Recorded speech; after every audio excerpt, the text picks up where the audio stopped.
Hi everyone, this is Missy from Tax 29 Warren here for our 15th episode today, and I'm here with Andy from the Boardman Tax 29.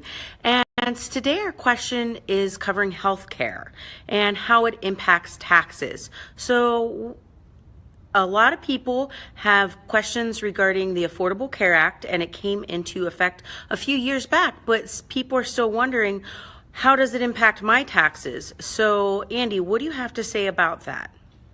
Yeah, there can be a lot of confusion because even in the modern vernacular, we almost use these two words, health insurance and health care, interchangeably, and really they're not the same at all. And I think the big question people have related to their taxes is regarding the new health insurance law or the Affordable Care Act.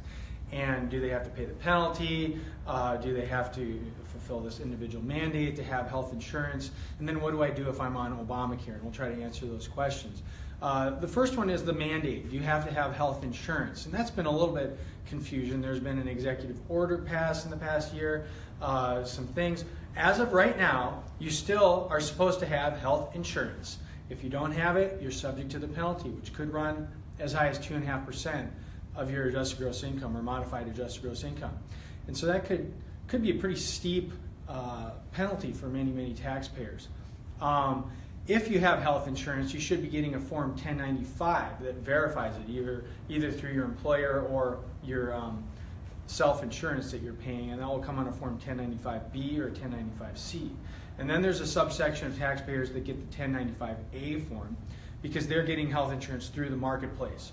And that can get really confusing in a hurry once you have the marketplace health insurance because it's based on your projected income, which everybody knows your projected income may be quite different than your actual income when it comes in. And so when we see customers that come in with the 1095A, that they're either going to get more refund back because of this or they're going to have to pay some back. And usually, unfortunately, they have to pay some back. And sometimes it's pretty severe, where if they have some unexpected income that comes in, a retirement fund through an inheritance or something like that. No, inheritance wouldn't factor in, but IRA funds through inheritance would. And bumps their income up a little bit higher than expected. They may be having to pay back that complete subsidy for their Affordable Care Act marketplace health insurance. Gotcha. So that's with the premium tax credit. But I heard something in the news recently with the IRS and now regarding President Trump with the new issuance that he said that people do not have to declare whether they had health insurance.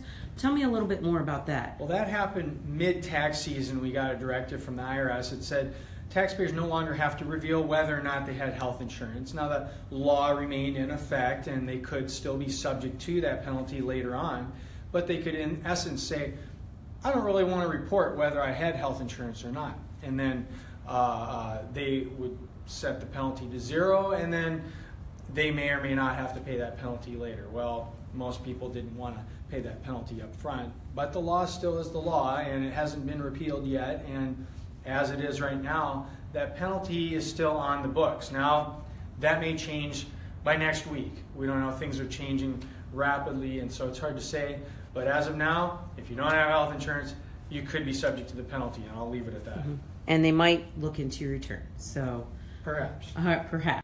So thank you so much, Andy, for answering a question about health insurance and how it impacts taxes. If you have any questions, please feel free to give us a call, and we'll be happy to help out with any questions you might have.